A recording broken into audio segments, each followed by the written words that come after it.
So maybe I should talk about something that I don't know, or something that I don't have. Let's talk about matter. It's easy to talk about something that you don't have developed. So, the only reason why I'm sitting here in front of you, telling you something, is of course I want you to make suffer and have a lot of pain so that I can rejoice in it, because I have suffered for such a long time.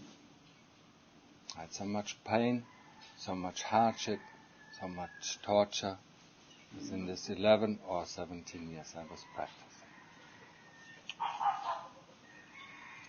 So, if I see your faces in pain or in torture, then I actually can rejoice. You can believe it or not. It's up to you.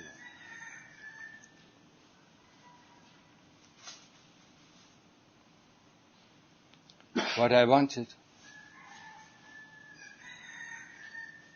what I really want for you, and I haven't found any other way.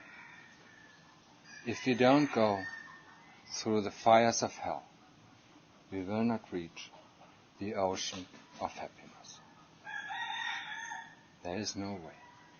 We have to go through these fires of pain, of dukkha, of torture, of hardship, to reach the safe shore of supreme happiness. The Lord Buddha himself fainted 3 times because out of pain. Of extreme pain he went through. Thanacham Man fainted 3 times because out of extreme pain he went through. Thanacham Mahabua himself, he said he never fainted, but he was very close. I have the experience of being very close to fainting myself. If we don't wage a war against the kilesas that grab our heart, and that is a lot of dukkha, that is a lot of suffering, that is a lot of hardship, we will not be able to uproot the kilesas. We will not be able to uproot avijja, to uproot greed and hate from our hearts. Greed and hate and avijja are very deep rooted within our own heart. So, to get them out, we need to tolerate or endure some of the pain and dukkha.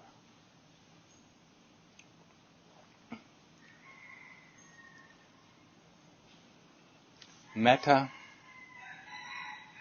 is translated as loving kindness.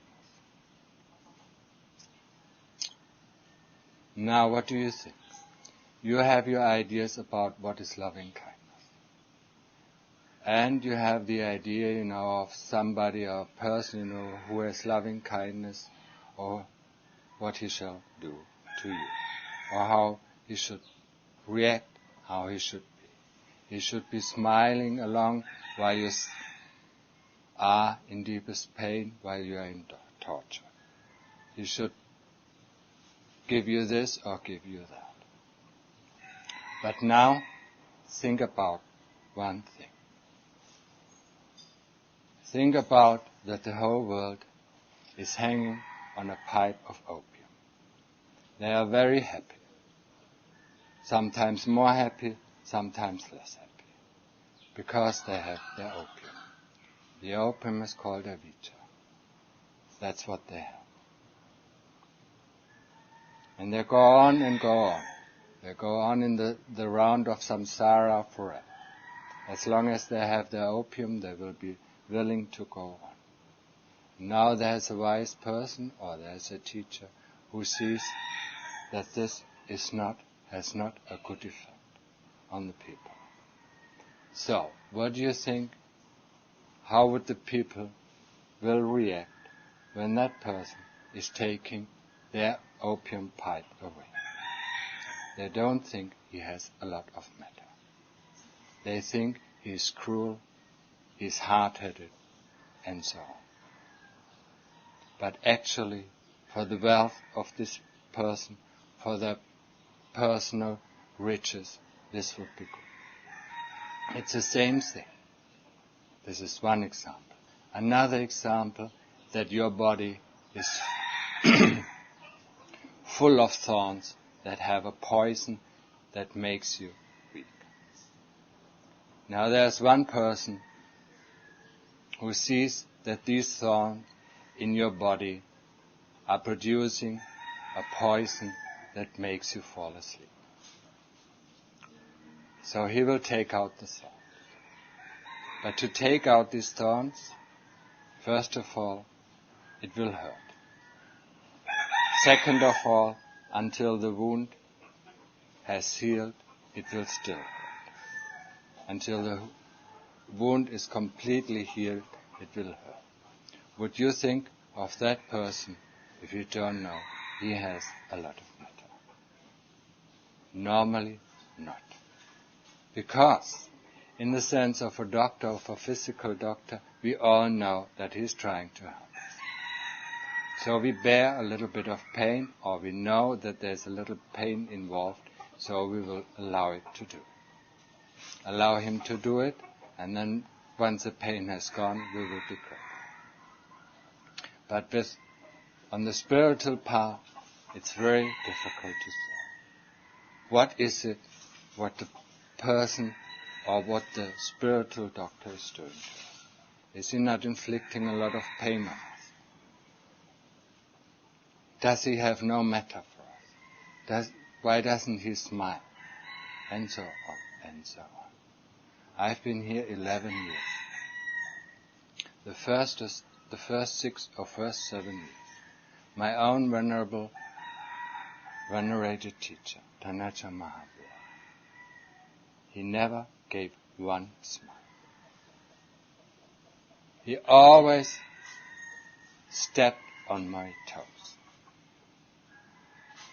Whenever I was doing something wrong, he was behind my back and stepping, pointing to it and stepping on my toes. At that time, I didn't think that he has a lot of matter, because he always was catching me. When I did something like that, exactly what the other monks were doing, he didn't caught the other monk. He didn't catch the other monk. He caught me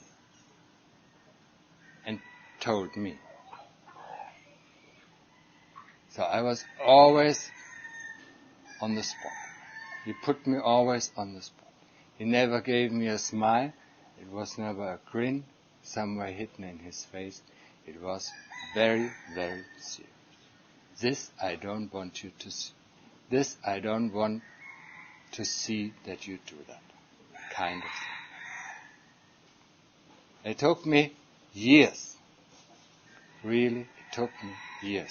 Questioning myself and questioning other monks who have lived here for a longer time than me, to find out that this is exactly the kind of matter Tanachan has for us. He's pointing out the things that are unwholesome within ourselves to get rid of them. He's not pointing out the things that are good within ourselves. He doesn't have this quality. But he doesn't show the quality. And now I'm talking only about the relationship of Tanacha Mahabua towards his monks. It's very different towards lay people, because there he does not have any responsibility. They come, and they go. They come and go.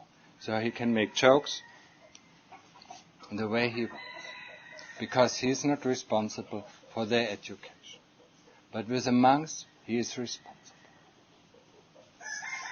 So it took me about 6 or 7 years to understand that actually he has much more matter for me than for other people, because he was stepping only on my toes and a few other people's. He was correcting me whenever I was doing something wrong.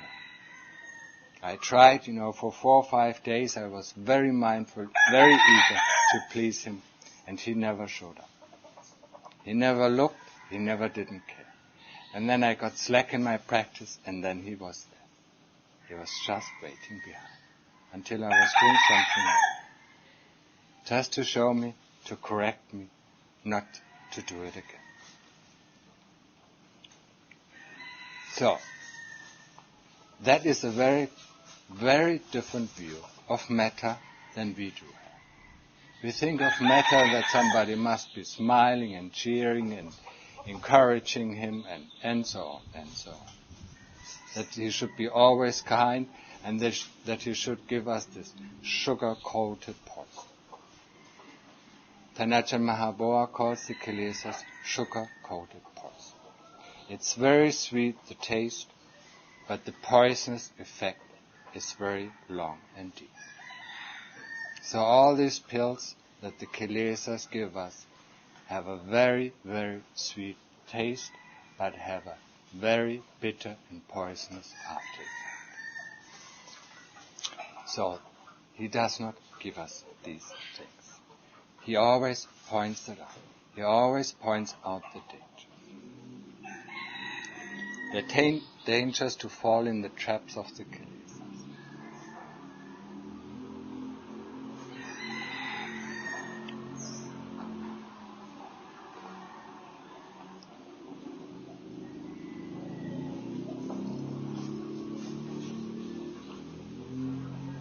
So maybe you take this, what I just say, and maybe revise your idea or your notion or your concept of metta a little bit in a different way.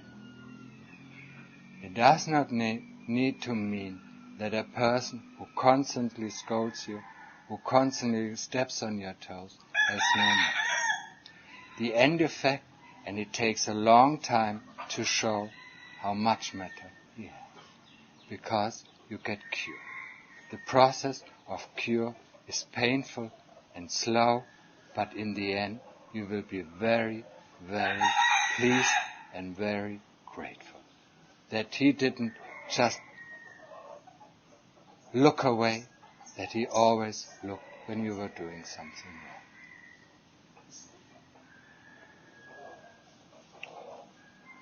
And then finally, after 7 years, when I went up to him and talked about my practice, I got the first smile. So he was satisfied with what I achieved.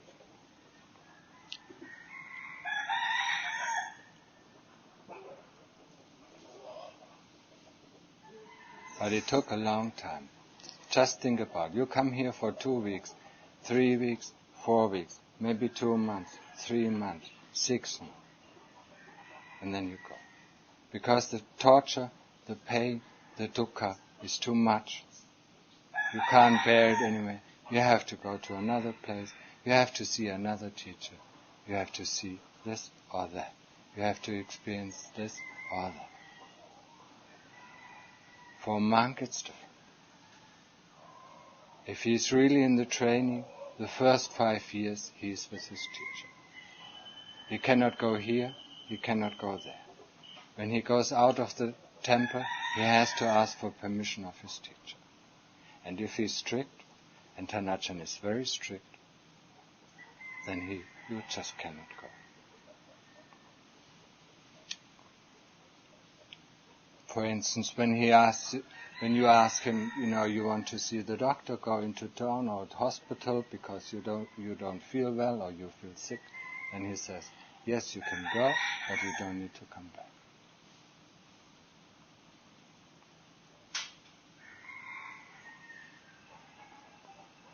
So strictness, and we have to understand that strictness with the kilesas, with avijja, is the thing that helps. We cannot fool around. And Tanacha Mahaboa gives us the best example of that. He just does not let the kilesas just take the little hood of the finger. Not even the hood of the finger, nothing. He just doesn't give a chance that the kilesas can grow. He doesn't give a chance that our conceit can grow. He doesn't give us a chance that we go in the wrong direction. He will always watch over us to go in the right direction, to proceed on the path that is well described, to proceed on the path that leads to happiness. And if one just lets one fall into this and endure it and has the determination to stay with this kind of teacher, in the end it will show that he is one of the best doctors around, because he actually can cure you. He can cure you of these kilesas, of these obstinate kilesas that constantly bring you into trouble.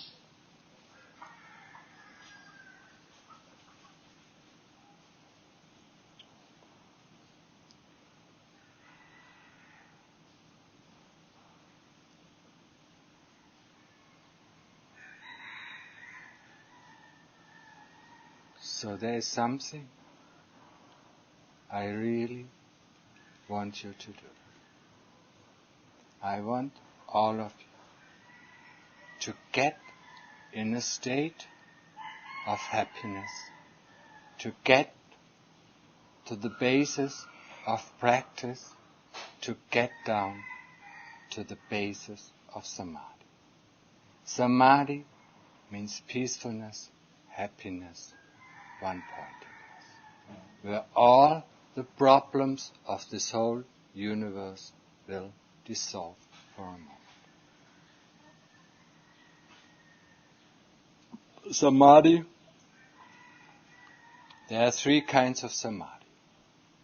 The first is normally called Khanika Samadhi, momentary Samadhi. What it means, you just drop down to a deep state of Samadhi, maybe just for a second, or for 2 seconds, or for half a minute. And then you come back. When you trained in Samadhi, when you come back, you normally land in the Upachara Samadhi. Upachara Samadhi is access Samadhi. That is the second type of Samadhi, access Samadhi. It's a state where our thoughts cease to exist, where our thoughts ceases for a while, where our mind gathers in concentration, so seeing and experience the world still around. It is like you are in the midst of a storm with thunder and lightning and heavy rain, and you find a glass house that you open, you enter, and you close the door behind, and then you feel safe for the first time. This is called access Samadhi. Entering a safe place, still knowing all the things that are going on around you, but you just have the feeling they cannot touch you anymore. They're at the periphery. They're somewhere out, but these do not touch you. When there is pain, the pain doesn't touch you. It just doesn't bother you. You just see things as they are. It's a whole new world. And to describe the Upachara Samadhi, I think one can talk the rest of one's life. There are so many different kinds of experience in Upachara Samadhi, or this kind of access Samadhi. Access Samadhi, why is it called access Samadhi? Because you have access to all the different worlds, all the 36 realms of existence. From there you can go to hell, or you can go to heaven, you can go to the ghost realms, You can go to the highest heavens and what so on and what so on. If you are experienced, if you know the way. That's why it's called access Samadhi. It gives you access to all the other planes of existence. And of course, with the other planes of existence, also the other planes of experiences. That shows us just this kind of Samadhi, and that it's not difficult for us to do. Just this kind of Samadhi shows us there is a safe heaven within ourselves. There is a safe haven. Whenever we need to rest, that's where we can go. So this is something we have to develop. If we do not develop this on our path, we will be lost, sooner or later. We will be swayed by the power of the kilesas to do this and to that to get some relief of the pain. If we have this access to this kind of Samadhi, if we have the power, or if we have developed the path that leads to this kind of Samadhi, then we always, at every time, at every place, we have a haven where we can rest. It's like we have a bed where we can rest, put our head on, and forget whatever happened before. When we wake up, when we get out, the world is the same as it was before we entered. Nothing has changed. But we know we have been at a safe place. I want to make this extremely clear to you, that you understand it. It's something that we have to develop. It's not something that stands somewhere in books. It stands within our own hearts. And that's where we reach it, within our own heart. And it's a must. It's not an option. It is a must that we reach that. If we can, and now the third type of Samadhi is called the Appana Samadhi, or the deep state of Samadhi. The deep state of Samadhi, the mind even gathers even more. It still is on its meditation object, that may be the Buddha, or may be the breath, or may be the combination of the Buddha or the breath, until the breath completely disappears, until the breath becomes so subtle that we think we stopped breathing. Or the Buddha becomes so fixed that we even can't think one Buddha anymore. The mind is so fixed on this object that it has only one way to go. It has to go to one-pointedness. And one-pointedness, think about it. Whatever we see in this world, there is I and me. There is I and you. There is subject and object. One-pointedness means there is no subject and there is no object. The whole world of duality will collapse. And that's what people who experience this call a wonder. When this whole world, this whole universe of duality will collapse into one-pointedness. When everything just disappears. The body disappears from our senses and the whole world disappears from our senses. That is called one-pointedness. What is left is just the knowing nature of the citta, or the knowing nature of the heart. This we call a wonder. Or Kanachan Mahabodha calls it the Nibbana of the little man. Why little man? Because everybody who puts effort in it can reach it. There is no inhibit. That's why I said in the first place, that's why I said in the beginning, if we don't go through the fires of hell, we will not reach supreme happiness. That means if we are not able, that translates, if we are not able to force our mind into one-pointedness. And that is hell. That is going through the fires of hell. Tanaja Mahabodha describes its own experience for the first 3 days. He said that I had the determination not to let go of my Buddha from the moment I opened my eyes to the time I closed my eyes. And the first 3 days were hell. Their mind just did not want. It wanted to go out here, wanted to go out here. But it did not give in. And that's what he called hell. If he wouldn't have done it, he would have never reached the deep state of Samadhi. And he would not have developed Samadhi to such an extent that he even got stuck there for 5 years. He just went in. When he came out, he went in again. When he came out, he went in again. And he said there was no day where he did not go. Until his own teacher, Tanaja Man, pulled him up and said, you see, you stayed there long enough. You see, that's no use. You have to develop wisdom.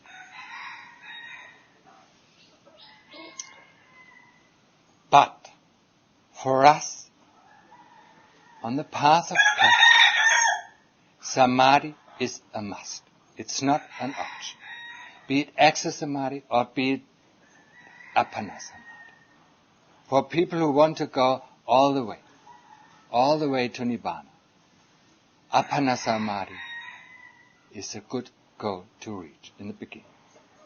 Just to see what it will be like when we actually achieve our goal of going to Nibbana. It's a preview. It's a Nibbana of the little man. It just feels very, very much alive. Just like real Nibbana. The only difference is that in Nibbana the 5 khandhas are gone. And in the deep state of Samadhi, the 5 khandhas are still there. In the background, but they are still there. That is the only difference. So we have to do whatever it takes. And that's why I gave you the example of Tanaja Mahabodha. 3 days and 3 nights. He was not willing to give in. He was always putting his attention on the Buddha and not letting the mind even go out for a single minute. That was his determination. And that's what he was calling hell. If he wouldn't have gone through hell, he wouldn't have found the supreme happiness. The supreme happiness or the supreme peacefulness in this kind of state of Samadhi. The rest, the power, the energy, the concentration. It's all what we need on the way of investigation. It's all what we need on the way of wisdom. If we have a blunt knife and we try to cut a tree, we can work for the rest of our life and we do not make any fudge to this tree. But if our knife is extremely sharp, it's so sharp that it cuts through the air. We will make big progress in cutting down the tree of avijja. Don't forget that. Samadhi, the ability to concentrate, combined with sati, the ability to have mindfulness, to have awareness of what is going on, is an absolutely must for being able to develop wisdom. Just think about something that you caught a fish and you want to eat it. You want to put it in your fry. So you have to cut off the head. If you do not grab that fish extremely tight, then it will just wiggle out of your hand. And then you have to catch it again and catch it again. And the rest of your life you will be just trying to catch the fishes. And the fishes are nothing else than the killing cells. You catch them, but you don't grab them strong enough, so you can't cut them off. Do you understand that? Is that clear? There is no way around. The path to deliverance is the path of Sila, Samadhi and Panya. Sila are the 5 precepts. Samadhi is the ability to concentrate, to gain energy, to rest, and to develop mindfulness. Mindfulness is not just being conscious of what one is doing. Mindfulness is having the mind full of attention, full of awareness. What is going on? When you move your arm, you are aware of the movement of the arm. And even if you're really aware, then you are aware of the thought that brings the movement of the arm into motion. There's a lot of things before your arm moves or before your finger moves that goes on within your heart and within your whole 5 khandhas before it actually moves. It's not that it does it automatically. If the chitta leaves the body, then the body lies just like it is. It doesn't move anymore.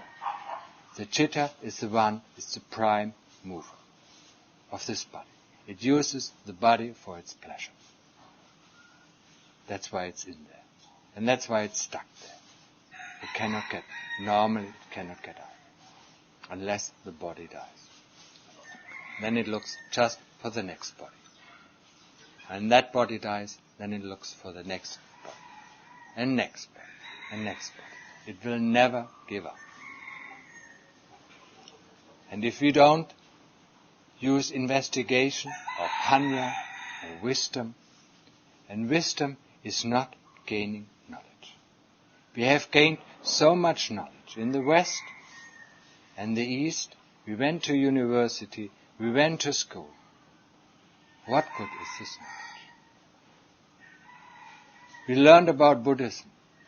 What kind of good brings us knowledge? If this learning about Buddhism, learning about the teachings of the Lord Buddha, does not bring us onto our cushions, does not bring us to sit in Samadhi and to walk Chongkrom, to do walking meditation, then it's worthless knowledge. Whatever we need to know about the Lord Buddha's path is only so much that it brings us to experience for ourselves. And that's what he promised. Follow the path, follow the signs that I set, and you will experience it within your own heart. Ehipasika. It's apparent to everyone who practices. But it's not apparent to anyone who studies. So knowledge is not wisdom. Remember this well. Wisdom is gained from insight. What does insight mean? Seeing inside the true nature. It's a connection with the heart, where the heart or where the kilesas give way for a second and you see the true nature. That is what's called insight. So the path of wisdom is the path of teaching the heart. See, you understand it? Now you have to do it again. So you investigate and teach the heart. Have you understood it? Have you understood the 4 elements? Have you understood the body? If you have not understood the body, you still have to investigate it. You have to dissect it. You have to split it up. You have to observe with your heart. Until your heart understands, and the heart is the only thing that can let go. If you are convinced that greed is not a good thing, you still are greedy. If you are convinced in your mind that hate is not a good thing, you're still full of hate. So this does not solve the problem. We have to experience. And by experience, I mean, the heart has to experience what does it mean, greed? Experience within our hearts. What is it? Greed. Is it something I really like? Is it something that I cherish? Or is it something lost? And we do that one time, we do that 10 times, 100 times, 1,000 times, 1,000,000 times, and maybe even 1,000,000,000 times. And the 1,000,001 time, the heart understands and lets go. And there is no question left. Greed has gone, hate has gone at the same time. But if we do not teach our heart, if we do not teach wisdom, if we do not investigate the things that are moving us, if we do not investigate the things that we are made of, and we are only made of 5 things, 5 groups, that are the 5 khandhas. And the 5 khandhas are body, Vedana, feeling, sanya, memory and associations, sankhara, thoughts, and vijnana, consciousness. That's all what exists. Everything else is made up. It's like a good cook takes 5 ingredients and makes all this delicious food that we see in this world. It's all made up out of these 5 khandhas. If we don't understand it, we are fooled by it. Like we are fooled by the different dishes. Because we never investigate that they only consist of the 5 ingredients. So let us taste each ingredient as pure ingredients. Let's taste the rupa as rupa. Let's taste Vedana as Vedana. Let's taste sanya as sanya and sankhara as sankhara and vijnana as vijnana. To get the taste of each component. To get the taste of each component, the whole universe is made of. Our universe. Our world. And that is the only thing that concerns us. Our world. This is the path of wisdom. So, go back to Samadhi. If we don't have the mindfulness, if we don't have the awareness, if we cannot grab the things that are happening, and within one mind moment, or within 1 second, or within one slash of the eyelid, there are 3,000 mind moments. If we can't catch it, it's just a train that rushes by and leads us to wherever it goes. We cannot control this train. If we don't get our awareness, if we don't get our mindfulness up to the speed of the running train, we will not be able to look who is sitting in the front, who is driving the engine, and whoever else is in the different wagons of this train. It just will run, rush, and rush, and rush. And the wind that it makes will drift us along. From one birth to the next birth, and next birth, and next birth. So we have to sharpen our mind. Sati, it's called. Dhanaja Mahabodha, Sati is the basis of practice. If you don't have Sati, whatever we do is worthless. It just has no value. If we do something without Sati, it has no value. So if some people are doing it slowly, then Tanajan says, I wonder if they have any mindfulness. If they eat extremely slowly, or they brush their teeth slowly, thinking how mindful they are not in the bit mindful. Not in the least are they mindful.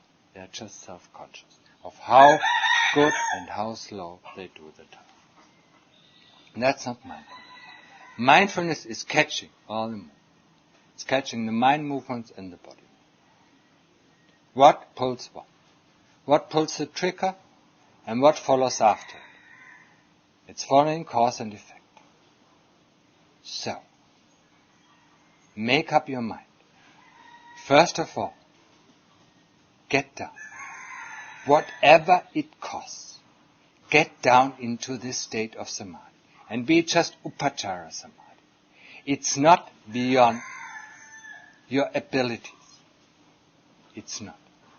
Even Appana Samadhi is not beyond your ability.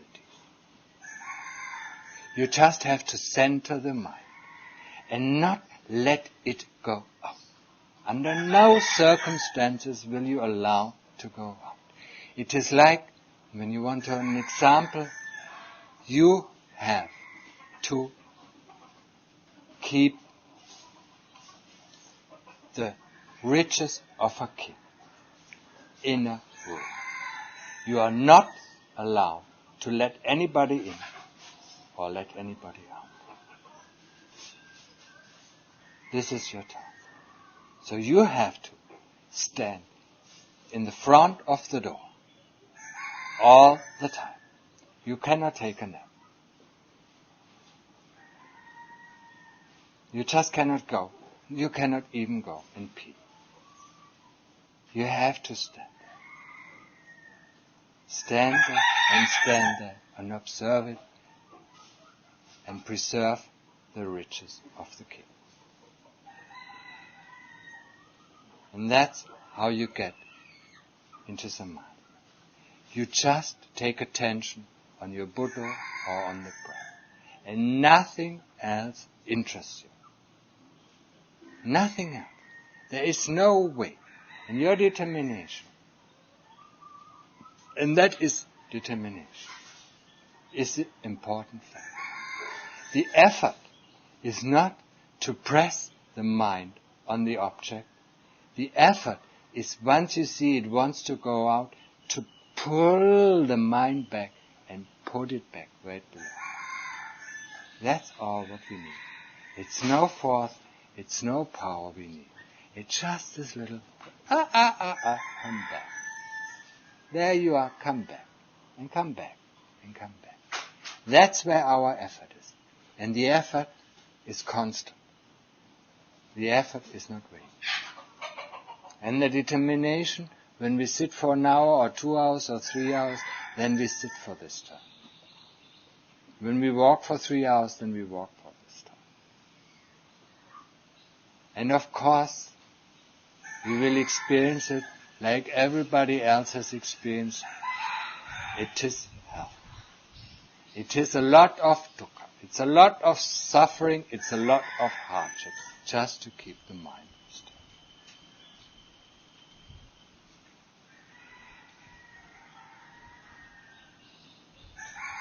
So this, for the short time you are here, I want you to get in there, to get a relief, the first time relief from the symptoms of dukkha. Then after we know the path, and we can do it every day, we can go and start on doing investigation. To get rid of the obstinate kilesas that are ruling our heart, that have their roots so deep within our heart that it's extreme pain to take out the roots of greed, hate and delusion. So if we are not mindful, if we don't have the power, if we don't have a sharp knife, we will not be able to do that task. And now I ask to stop.